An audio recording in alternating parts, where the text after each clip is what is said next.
empiecen a preguntar. Ya, profe, una consulta. Sí. Usted en el video habla en una parte de algo de que tenemos, estoy leyendo, tenemos que ver un estado de potencia. ¿A qué se refería con el estado de potencia? Ah, ya. Lo posible es aquello que, digamos, no tiene ningún impedimento para que suceda, pero sin embargo no sucede ya. Sí. El aspecto de la potencia es justo eso, donde, digamos, los estados de las cosas, uno puede pensar que es como una situación en la que las entidades que reconocemos ahí, esa situación donde están sumergidas esas entidades. Ahora, esa situación puede ser algo que tú imaginas o algo que tú crees o algo que en efecto está sucediendo ya. Entonces, la cuestión es que cuando yo hablo de la potencia, hablo de, claro, de este aspecto de lo posible, ¿sí? Ah. O sea, profe, pero ahí estamos hablando como que si fueran casos imparciales, ¿cierto? Pero, por ejemplo, si nosotros lanzáramos, o sea, casos ideales donde no pasa nada diferente a lo que estuviera de acuerdo a la posibilidad, ¿cierto? No necesariamente, digamos, hablo O de un sea, caso en el que tú partes con un cierto nivel de ignorancia, ¿ya? Y tú ujú. vas a tener como en función de tus evidencias menos ignorancia. Entonces, lo que estás, digamos, aquí comparando es un estado de mayor ignorancia con respecto a un estado de menor ignorancia, ¿ya? Entonces, digamos, tú puedes tener la probabilidad de un evento A, si solo tienes eso, es un estado de mayor ignorancia con respecto a que tú tengas la probabilidad condicional de A dado B porque ahí ya conoces que el evento B sucedió, entonces es un estado de menor ignorancia. Entonces, justo el video que estoy ahorita ya preparando tiene que ver con la independencia de eventos para ver si es que en efecto, si conocemos que sucede uno de los posibles eventos de nuestro conjunto muestral, habrán casos en los que sí, eso aumenta la información que yo tengo acerca de mi estado original y por lo tanto yo puedo visitar y rever mis suposiciones iniciales. Pero hay otros casos en los que no, porque los eventos, digamos, son justo independientes. ¿Ya? Entonces eso va a estar más explicado en el siguiente video, pero no me refiero necesariamente a que tú estás como en un caso en el que todas las cuestiones son equiprobables, ¿no? Lo que mencionaba en los videos, y es verdad, ya es que, digamos, una situación en la que tú estés como con máxima ignorancia correspondería a una situación en la que los eventos sean equiprobables, ¿sí? Pero esa ignorancia no necesariamente, o sea, digamos, en las probabilidades tú no estás reflejando el estado de las cosas necesariamente, tú estás reflejando tu conocimiento, ya las herramientas de la probabilidad hablan estos números que obtenemos en matemáticas, digamos, en cualquier otra rama que sea aplicada a la ingeniería, podría decirse que esos números hablan acerca de los hechos, digamos, o de cuestiones que están en el mundo externo. En la probabilidad es un poco más latente, algo que, digamos que esta aseveración no es tan cierta, así, ni siquiera en las ingenierías, ya, sino que es más cierto que nuestra información matemática, esa información acerca de nuestro conocimiento del mundo. Entonces, tú partes de cierto conocimiento, a veces puedes decir que los eventos son equiprobables, eso reflejaría que estás en la situación de mayor ignorancia, pero no significa que de ley vas a partir de eso. ¿Ya? Eso. Sí, sí, sí, pero sígueme diciendo porque te interrumpí. No, sí. O sea, es que le quería decir es que, por ejemplo, si es que yo me pongo a considerar el resto de cosas en el lanzamiento de una moneda, yo voy a tener muchos factores como la gravedad incluso la resistencia del aire. Entonces, era como que, y esos Sí. factores van a influenciar a que la probabilidad también cambie. De hecho, o sea, más bien tu conocimiento absoluto de todos los factores o del contexto de todo el mundo que no sea el lanzar la moneda, tienen la posibilidad de influenciar el resultado de alguna forma, por decirlo así, ¿ya? Ahora, la cuestión es que justo tú no conoces especialmente cuál es la presión de la sangre corriendo por tu dedo en el momento que coges la moneda y le haces así, ¿ya? Si supieras, digamos, aumentaría digamos, lo próximo que estarías a predecir qué es lo que va a pasar, ¿sí? Eso por un lado ya, hay eventos o situaciones del mundo que en efecto podrías determinarlas si conocieras todos los factores, pero no conoces todos los factores. Y hay otros eventos del mundo que simplemente no puedes determinarlos de manera así, no puedes hablar de ellos de manera determinada y concluyente, sino que solamente su naturaleza permite que hables en términos de probabilidades. ¿Ya? Entonces, sí, depende qué tú consideras en tu modelo, tienen que ser cuestiones que inicialmente tú crees que están relacionadas entre sí. Digamos, por ejemplo, claro, lo que dices, el rato que yo lanzo la moneda, es posible que haya una propiedad ahí que esté asociada con cómo la moneda va a girar mientras, después de que yo lanzo, que está relacionado con justo la presión sanguínea en la punta de mis dedos o el vientito particular que corrió en el entorno de cuando lancé la moneda, ¿ya? Pero digamos, ahí cuando tú tratas de enlazar eso causalmente, estaría un poco raro que tomes en cuenta, por ejemplo, no sé, el color de las medias que usas cuando haces ese evento, ¿ya?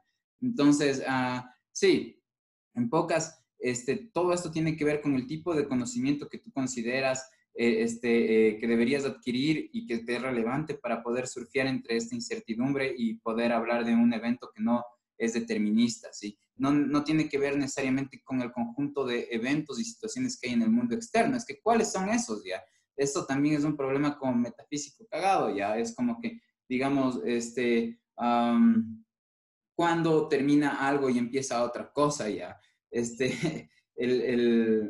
esas, digamos, formas en las que fraccionamos el conjunto de experiencias tenues e inmediatas que recibimos ante nuestros sentidos, como cuando somos un bebé y tenemos esta masa informe de imágenes y sonidos y experiencias cualitativas. Cuando vamos creciendo cognitivamente, lo que hacemos es individuar, es decir, distinguir, separar, agrupar un conjunto de propiedades, es decir, esto le pertenece a este individuo y estas otras le pertenecen a otro individuo, pero digamos que hay en esos individuos paridos por la realidad o generados por la interacción del sujeto con la realidad externa. Eso es una pregunta abierta, así que es como que, ¿cuáles son los sucesos del mundo? Pues eso depende de cómo tú quieras analizar el mundo, ¿ya? Cómo lo quieras particionar para explicártelo. Entonces, básicamente no tiene que ver con, en efecto, si habrán o no ciertas causas ahí generando cierto evento, sino que de tu conocimiento acerca de eso. Ya, más. Perfecto. Sí, Gracias. sí, sí. Otro, pregunten, por favor.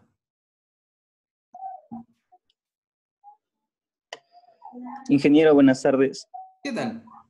Yo tengo una consulta, es más que todo sobre la variable continua, ¿no? Porque tenemos, cuando usted nos habló sobre el cuartil, nos dio una ecuación. Y, por ejemplo, yo le tomé, bueno, yo hice el ejercicio de la prueba mediante esa ecuación. Sí. ¿Por qué? Porque obviamente es una variable continua porque tiene un intervalo, o sea, tiene una sucesión de intervalos. Estoy de acuerdo. Pero en tal caso, bueno, yo verá, y yo le saqué la A, le saqué FI menos, pero tenía una duda en LI, porque no sabía si LI vendría a tornar a 62 o sería 61 o vendría a ser la media entre los dos, ya que no es lo mismo el intervalo de arriba con el intervalo de abajo. Con los es el límite inferior digamos, del intervalo que consideras cuando ya eliges la fila de tu tabla de frecuencias en la que te vas a fijar. Entonces, suponte que buscas la posición de algún cuartil, ¿ya? Entonces, suponte que buscas la posición de no sé, el cuartil 2. Y el rato que buscas la posición, si tienes un par registrados, entonces esto es K sobre 4, ¿no es cierto? Sobre 4. Donde esta es la totalidad, ¿no es cierto? Y aquí sería el cuartil, ¿no es cierto? Y es la totalidad de datos que tienes, ¿ya? Entonces haces eso y supone que te sale, no sé, 63, ¿ya? Entonces, el número de aquí es como que lo buscas en la parte de la columna de las frecuencias absolutas, ¿no? Entonces, por ejemplo, por acá, digamos, ya, pensemos que está así, y de ahí tienes 20, y tienes, no sé, 7, y por acá, no sé, 64, ya.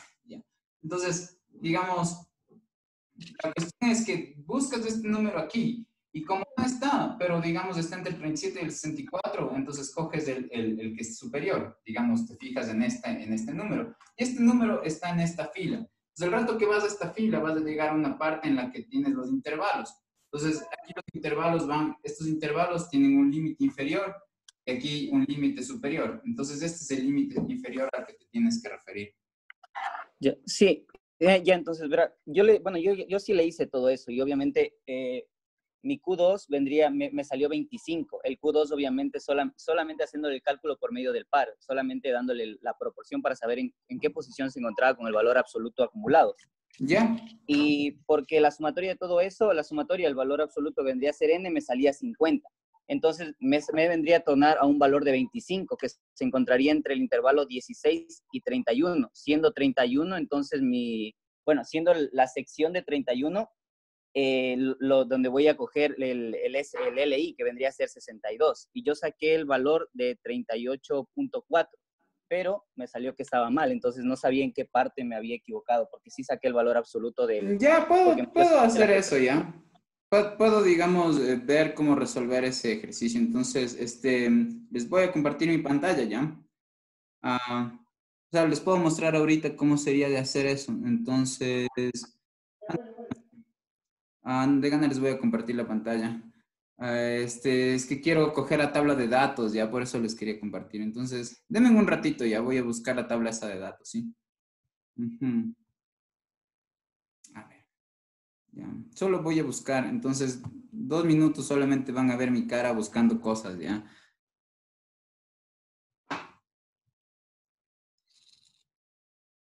Ya, entonces este era uno de los medidas de posición, ¿verdad? El problema, ya le voy a buscar, a ver. Ujú.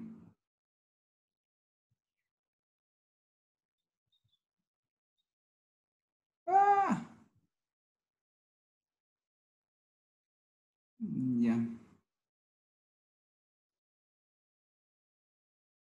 No, no es este. Ajá. Ya sé que no están viendo qué es lo que estoy haciendo ya, solo un ratito.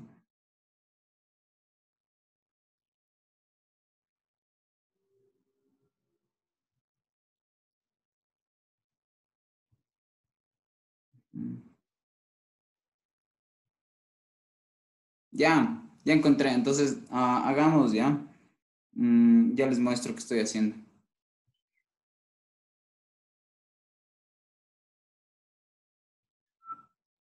Entonces, share screen. Y estamos acá. Ya, entonces, miren, yo les pedía el cuartil 2 ya, entonces no sé, ¿qué respuesta pusiste? Ya, Yolaus, ¿qué respuesta pusiste? ¿No? 38.4 le puse. Ya, treinta Me y salió. 8.4 ya. Entonces, veamos. Ya, dice que no, que la respuesta es 63.2 ya. Entonces, ajá, ¿por qué será eso? Entonces, a ver, el cuartil 2, entonces para hallar el cuartil 2 veamos. Entonces voy a usar la tabla que está ahí mostrándose. En esa tabla de frecuencias es donde yo voy a buscar, digamos, el cuartil 2, ¿ya? Entonces, para hallar el cuartil 2 tengo que partir primero voy a calcular la posición, ¿no es cierto? Entonces, en este caso hay 50 datos, ¿no es cierto? ¿Cómo cuento esos datos? ¿Cómo sé que hay 50? Entonces, 2 más 5 son 7, más 9, 16, más 15, 31, más 2, esto es 43 y 7 son 50. Entonces, hay un número par de datos, por lo tanto, la posición del cuartil 2 va a ser, en este caso, 2 sobre 4 por 50, ¿no es cierto? O sea, esto es 25, ¿ya? Sí, ¿no? Sí, 25. Sí. Lo que tengo que hacer es buscar en esta tabla, en la parte de frecuencias absolutas, tendría que yo buscar el 25, ¿sí o qué? Voy a generar la tabla aquí. Entonces, digamos, la de frecuencias estaría acá, por ejemplo, y la de frecuencias absolutas aquí, ¿ya? Entonces, la de frecuencias me dice aquí 2, entonces yo copio acá el 2, luego tengo el 5, entonces 5 más 2 son 7, luego acá tengo 9, 9 más 7, entonces son 16, ¿qué más está? El 15, sí, 15, ajá, y más del 16, esto me da 31, debajo del 15 está el 12, entonces 12 más ajá, más 31, esto es 43. Bueno, y así puedo seguir, ya ahorita no importa mucho, porque yo ya sé que la posición es 25 y el 25 no asoma, el 25 debería estar entre el 16 y el 31, y entonces lo que voy a hacer es escoger esta fila para enfocarme, ¿no es cierto? La fila que tiene la frecuencia absoluta igual a 15. Entonces me voy, esa es la que corresponde a la cuarta fila, la que dice clase 4, ¿sí? Entonces, en el intervalo que yo debería trabajar es en el intervalo entre 62 hasta 64. Sí, entonces es como que raro que te dé una respuesta como 30 y algo. Si el número que te tiene que salir está entre 62 y 64. De hecho, digamos, el cuartil 2, ¿no es cierto? En este caso va a ser igual a este valor de aquí, 62, más, hago 64 menos 62, esto es 2, entonces aquí tengo que poner una fracción. Ajá, y la fracción es, ¿cuál es la fracción? Aquí pongo esto, la posición, que es 25, y acá resto, digamos, la frecuencia, este es el F sub I menos 1, entonces le resto 16, y acá abajo voy a poner 31 menos 16, ¿por qué? Porque esta es la frecuencia sub I, y esta es la frecuencia sub I menos 1, lo que estoy haciendo es escribiendo la fórmula, pero ya reemplazando los datos, por lo que el Q2 va a ser simplemente 62 más 2, y esta vaina me da arriba 9. Sí, ok. No, estoy mal, ¿no? No, sí está bien, 9. Y Sí, profe. me da 15. Y ya pues 9 quinceavos, menos, no sé, esto de aquí sí da 63 punto algo, si cachan que era la respuesta, que es la que está aquí, 63.2. Eso.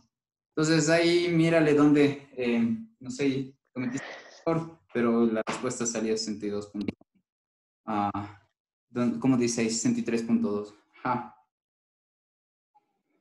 Ya, pregúntenme más cosas o objetenme o critíquenme lo que sea, pero exprésense nomás con tranquilidad. Profe, yo le acabo de hacer el cálculo Sí. y le hice en la calculadora y me sale 38.4. No sé si mi calculadora está mal porque le sumo 64 por 64, 62 más 4 por 9, 19, 9 quinceavos. Me sale 38.4. Es que está bien raro eso, porque mira, digamos, este número de aquí, la fracción esta de ley es un número 0.6 sale. que está entre 0 y 1 ya, digamos 0.6. 0.6 lo multiplicas por 2 y eso te sale 1 punto algo. Ahora, 1 punto algo más 62, eso es 63 punto algo. 1.2 sale. Ah, sí. Ya le miré el error, ya le miré el error. Gracias. Bueno, sí. Todo Sí, bien. ya le miré el error. Bacán. Más preguntas entonces. Yo, profe. Sí. Al inicio del video habla de una parte en la que dice que hay algunas veces algunas probabilidades se vuelven frecuentistas. Entonces, yo puedo decir que tal vez cuando ya se vuelven frecuentistas ya no deja de ser probabilidad también, porque como que ya sé la respuesta, entonces ya no es probable algo más. Ya, ¿a qué me refiero? Me refiero a que, digamos, la probabilidad desde el punto de vista de las matemáticas es un número que simplemente cumple con los tres axiomas, que son estos, este número tiene que ser mayor o igual. Bueno, es un número que se le asigna a un conjunto. Este conjunto se le llama evento, donde este conjunto es a su vez un subconjunto de un conjunto más grande al que le llamamos espacio muestral. Ahora, ¿cuáles son las características que lo definen? Que sea mayor o igual que cero. Este número que le asociamos a todo el espacio muestral, es decir, la probabilidad de todo el espacio muestral sea 1, y que, digamos, se cumpla con la propiedad de aditividad, que si tú tienes la probabilidad de un evento A unido a la probabilidad del evento A unión B, donde estos dos eventos son disjuntos, entonces esto puedes obtenerlo si es que calculas la probabilidad de A y le sumas la probabilidad de B, los tres axiomas están ahí. Ahora, ese número no tiene por qué estar relacionado a nada fuera de las matemáticas o del lenguaje formal. El momento en el que yo, digamos, ya uso ese lenguaje para hacer una inferencia, una suposición acerca de algo del mundo concreto, algo del mundo del que yo puedo predicar algo por la información que me ingresa por mis sentidos. Entonces, digamos, ahí ya las matemáticas ya dejan de ser como matemáticas puras, ya deja de estar en el reino abstracto y hacemos leyes de asignación entre ese número y otras propiedades. Entonces, digamos, en este caso, la propiedad es una predisposición a pensar en algo, ¿ya? Entonces, esta predisposición a pensar en algo es como tu creencia. Entonces, lo que hacemos es asociar este número que está definido matemáticamente, como menciono, con estos tres axiomas, le asociamos a qué creemos que va a pasar, qué creemos acerca de este conjunto de resultados que están guardados en el evento A, ¿sí? O en cierto evento. Entonces, digamos, ¿cómo nosotros podríamos describir conceptualmente cómo creemos en las cosas? Entonces, bueno, yo creo que, por ejemplo, el piso va a seguir aquí los siguientes 10 minutos, ya, y la siguiente hora, y tal vez los siguientes años, a menos de que las leyes del universo, pucha, se modifiquen de manera instantánea por ejemplo, desaparezca espontáneamente el piso, ya. ¿Por qué no pienso que eso va a pasar y por qué no estoy como con una predisposición natural a estar en pánico, a que el piso vaya a desaparecer? Simplemente porque por inducción, es decir, porque ya ha pasado esto varias veces, que el piso no se desaparece y que sigue tal cual y que vemos cierto orden en el mundo. Entonces, digamos, yo tiendo a pensar qué va a pasar así después. Entonces, esto en otras palabras quiere decir que yo veo qué tan frecuente es que algo sucede y en función de eso es como que yo creo que va a seguir sucediendo si es que ha sido bastante frecuente. Entonces, esta relación de frecuente, digamos, consideración acerca de mis creencias de qué es lo que va a pasar, asociadas a cuán frecuente es el evento, a eso me refería con una noción frecuentista. Ya. Uno puede, por ejemplo, supónganse que me voy a correr todas las mañanas y ya me canso a los 15 minutos, ¿ya? Entonces, digamos que de 200 veces que salgo a correr, me canso 150 a los 15 minutos, ¿ya? Entonces, otro día me levanto, el día 201, y lo que voy a esperar naturalmente es como que, bueno, que a los 15 minutos ya me vuelva a cansar, ¿ya? Porque eso ha venido pasando 150 veces antes, ¿ya? Entonces, digamos, cuando ustedes justo plantean, por ejemplo, una tabla de frecuencia, están identificando cuáles son tipo los eventos más frecuentes y, digamos, cómo se distribuyen los otros eventos con respecto a, digamos, al evento promedio y a ese tipo de cosas. Entonces, ¿por qué sirve esto con respecto a lo de las probabilidades? Porque justo, digamos, hay ciertas situaciones acerca de las cuales sí tenemos un registro de cómo han pasado antes varias veces y eso nos induce a pensar que van a seguir pasando así o nos induce a pensar algo, pero en base a lo que ha venido pasando antes, ¿ya? Entonces, esa es una forma de ver, digamos, la probabilidad, ¿ya? De cuando uno tiene un chance o este concepto, pero no asociado al número probabilidad, sino al concepto de probabilidad que le asociamos a este número para poder usarla en el mundo, ¿ya? Entonces, digamos, por un lado, yo puedo creer o pensar que estas suposiciones iniciales de cuán probable es un evento pueden partir de cuán frecuente ha sido ese evento, ¿ya? Pero, digamos, habrán casos que yo no tengo una especie de registro de 2.000 datos, de 7 millones de datos, de 600 millones de datos, para poder decir, bueno, esto es una evidencia relevante que me dice que en el futuro va a seguir pasando tal o cual cosa. Supónganse que algo ha pasado una vez, ya. Le llevo a mi pelada a comer a un restaurante y se enoja porque no está el postre que está ahí. Supónganse, no pasa eso, pero supónganse. Y estaría bien idiota de mi parte no volverle a sacar a ningún lado porque se vaya a enojar, ¿ya? Entonces, digamos, eso sería una inferencia mal hecha, ¿no? Porque chuta, estoy yo basándome en algo que pasó una sola vez. Entonces, ahí, ¿cómo yo determino qué es más o menos probable si no puedo basar en un registro de frecuencias? Entonces, ahí está fregado ya. Entonces, ¿cuándo no puedes basarte en un registro de frecuencias de cuántas veces se ha dado un evento antes para poder predecir qué es lo que va después? Entonces, ya no puedes usar la visión frecuentista de las probabilidades, ya, sino que más bien tienes que, como que, por ejemplo, lanzar una suposición inicial, ¿sí? Por ejemplo, sería ahí más sano basarte en que eres completamente ignorante al respecto, por lo tanto, los eventos son equiprobables y a través de probabilidades condicionales, inferencias bayesianas, vean el video que subí en la madrugada, pueden ustedes ir reformulando estas suposiciones iniciales. Eso. Entonces, no es que digamos las probabilidades de ley están determinadas por qué es lo que es más frecuente. A veces sí, pero otras veces no tenemos un registro de la frecuencia de ese evento como para poder basarnos en eso y generar y postular nuestras probabilidades, sugerirlas. ¿Ya? Las probabilidades es como que, digamos, desde el punto de vista conceptual, nos dicen que nuestras creencias de qué es lo que puede suceder mayormente con respecto a otra cosa. Pero, digamos, estas creencias, como les digo, a veces pueden estar influidas por cuán frecuente ha sido ese evento antes o tenemos métodos justo estadísticos para ir modelando y dentro de la probabilidad para ir modelando nuestras suposiciones iniciales. Como otra vez miren el video que subí a la madrugada. Eso. A ver, más preguntas.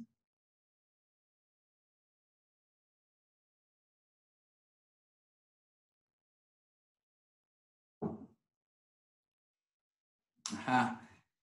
Ya, pilas que hoy voy a subir otros 2 videitos ya, y lo ideal sería que hasta mañana, digamos, tal vez ya a esta hora ya los hayan visto hasta el video 11 ya. Entonces el 9 está ahí esperando a que lo vean los que no lo han visto desde la madrugada ya. Tipo 5 ya mandé el video. Y de ahí los otros ya están haciéndose, ¿sí? Entonces, porfa, vayan viéndolos porque sí son importantes esos videos, ¿ya? Además que ya mismo tiene que retomar, digamos, el curso, más bien sigue la posta del curso el profe Willing y él va a ser el que va a seguir subiendo los contenidos. Así que, digamos, estos videitos, hasta el video 11, que son mis videitos de despedida del contenido, pues mírenlos, ya van a estar interesantes.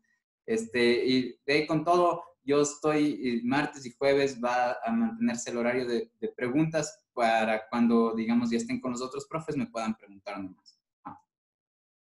Ya, más preguntas, a ver.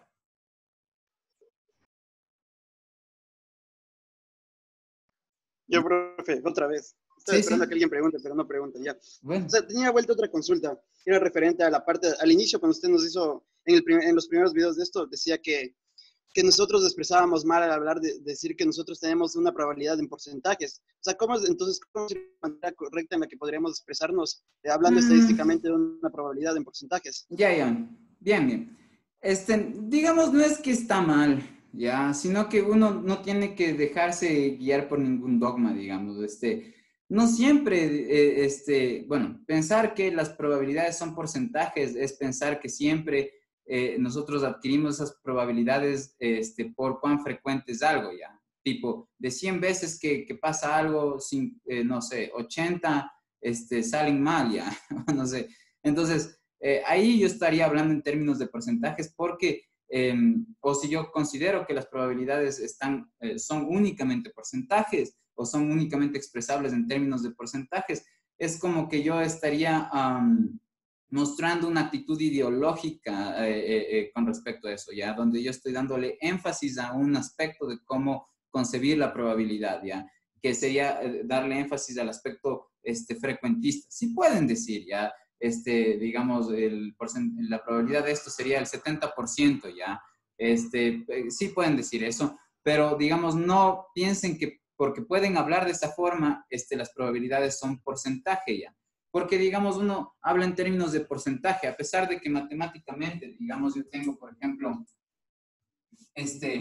supóngase que yo quiero expresar el número 0.7, pero en porcentaje, ya, yo puedo hacerlo, no tengo ningún lío con esto, es decir, yo pondría simplemente 70%, ¿por qué? Porque como expliqué en algunos videos, digamos, este signo de porcentaje es 1/100, simplemente, es una forma sucinta de decir 1/100. Entonces, miren, claro, si yo divido 70 para 100, entonces vuelvo a tener 0,7, ¿no? ¿Cómo yo pasé de 0,7 a expresarlo como porcentaje? Pues multiplico y divido al 0,7 por un número igual a 1, es decir, al 0,7 le estoy multiplicando por un 1 inteligente, este 1 inteligente es 100 sobre 100, ¿ya? Ahora, la cuestión es que 100 sobre 100 le separo de manera que pongo 100 por 1 sobre 100. Y entonces el rato que multiplico esto me da el 70 y esto de aquí se convierte en 70%. Así que no hay ningún lío en que digan 0,7 o 70%, pero la cuestión es que no se queden con la idea de que las probabilidades son porcentajes, ¿ya? Porque nosotros solemos decir, claro, un porcentaje refleja qué parte sucede de algo, de un conjunto total de posibles resultados, por ejemplo, ¿sí? Pero otra vez eso significaría que la mayoría o la totalidad de nuestras probabilidades las planteamos en función de esta visión frecuentista, es decir, de esta visión en la que nosotros tenemos un registro de datos registrados y de eso hay un porcentaje que cumple con lo que yo estoy buscando analizar.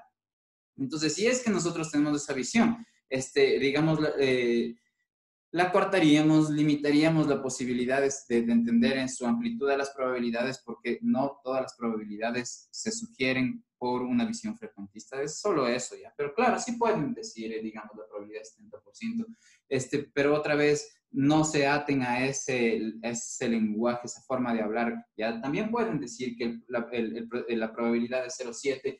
Y aquí, digamos, cuando hablan sin el porcentaje, están demostrando que no están atados a la visión frecuentista de obtener las probabilidades. Es solamente eso. Ya, profe, gracias. Sí. Bueno, juventud, entonces, si no tienen nada más por preguntarme, más bien gracias por las preguntas que me han hecho. Ya saben, el siguiente martes va a haber también sesión de preguntas, el jueves también, pero yo subo estos videos y de allá, como les digo, viene el profe Willing y él ya impartirá el contenido, digamos, dentro de su pedagogía, ¿ya? Entonces, eso nomás, asomarán para las preguntas, verán. Siempre estoy ahí listo y dispuesto para ayudarles con sus dudas, ¿ya? Eso. Entonces ya nos vemos. Chao. Ya. Si no tienen preguntas, chao, chao.